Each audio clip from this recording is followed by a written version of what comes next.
Indeed, a warm welcome, and thank you very much for joining us on the program.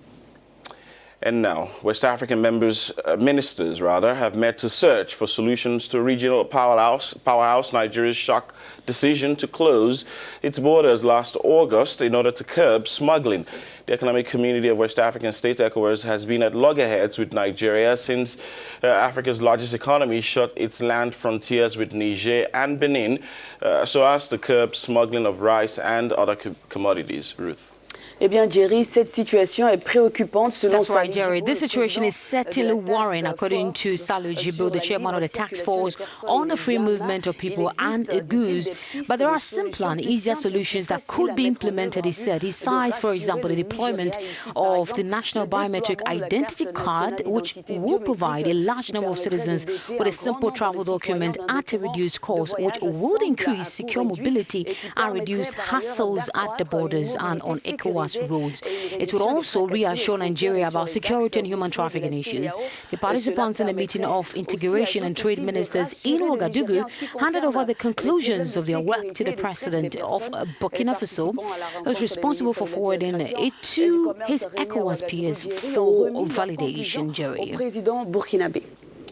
Well, with us now is our Nigeria correspondent, Ibrahim Abdulaziz. Ibrahim, a warm welcome to you. Good morning. So, good morning, Jerry. 6 months now since Nigeria closed its borders with its neighbors, and the economic consequences are enormous. Really, though the consequences of the border closure might be enormous, as you said, but it depends on the side of the coin that one should look onto. Because to local rice millers, the gains of the land border closure are more than the disadvantage that has risen since the initiative was implemented. To them, the closure led to job opportunities, increasing the employment in numbers through agricultural growth. However, Nigeria unilateral actions comes 2 months after it reluctantly signed the African Continental Free Trade Area, which aims to remove barriers to trade and promote free flow of goods, services, and people across the continent. While the Nigerian farmers may be smiling to the bank due to the closure of the border, it was, however, gathered that the exporters to West Africa cannot find vessels to move their products to the regional market. And since then, the border closure, inflation has risen, prices have increased, affecting the purchasing power of Nigerians. In fact, since the closure of the borderland in August 2019, Nigerian exporters have resorted to export by sea, but vessels carrying products bound for West Africa first of all moved to and both in Europe before returning to West Africa. This is because none of the vessels both in West Africa at the moment owing to the poor level of trade in the region. They therefore move to Europe where they can fully load their containers before returning to unload or before to return to unload in West Africa. This significant cost to exporters who are struggling to compete with China, the European Union, and other parts of the world in the global market. Ibrahim, let me join the conversation now. What else can we take away from this meeting of Integration and Trade Ministers held in the Burkinabe capital? As you stated, the closure brought a negative impact on the intra-community trade since more than 80% of companies and products approved by Trade Liberation Scheme in West Africa area come to directly affect the member states. The ECOWAS is still looking for a solution, and spoke about these. Trade ministers saw the need to meet in Ouagadougou so as to find ways to make proposals to end the crisis at the end of stage of the ECOWAS. The participants in Ouagadougou meeting presented the conclusions of their work to the Burkina Faso president, who himself was responsible for transmitting them to his ECOWAS power for validation.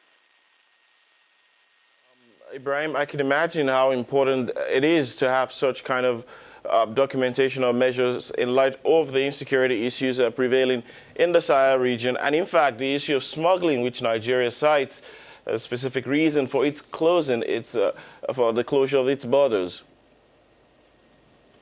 It could be recalled, Bambi, that it was in October last year, if you can recall vividly, that Nigeria closed its border to the movement of goods. The move was aimed at curbing smuggling. The federal government then had initially imposed a partial closure of its border in August to facilitate a joint operation named Swift Response, which involved customs, immigration, police, and annual citizens. At the head of the problem, according to the government of Nigeria, is the smuggling of rice and illicit export of cheaper subsidized petrol from Nigeria to its neighbors. But while the move has boosted government revenues because more duties are being collected on the increased volume of goods entering the country legally through the port.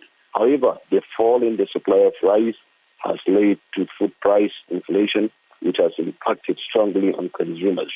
The measures are in breach of the protocol on the free movement of goods, services, and people established by Economic Community of West African State ECOWAS, to which Nigeria belongs to, and in which it was significantly political and economic clout. And that the regional bloc is trying to address frantically now. Ibrahim, I'm afraid this is how much we can take this morning, though. I'd love to thank you for speaking with us. Thank you very much, and my regard to everyone there. Thank you very much, Ibrahim. And you have a good day. Thank you. Thank you. Have any. Ibrahim Abdulaziz, Africanews correspondent from Nigeria, speaking there to us on ECOWAS' new attempt or new resolve to address Nigeria's border closure. It's now been 6 months since Nigeria embarked on the move. That's right. So you're still watching the morning call. We have more coming up. Stay with us.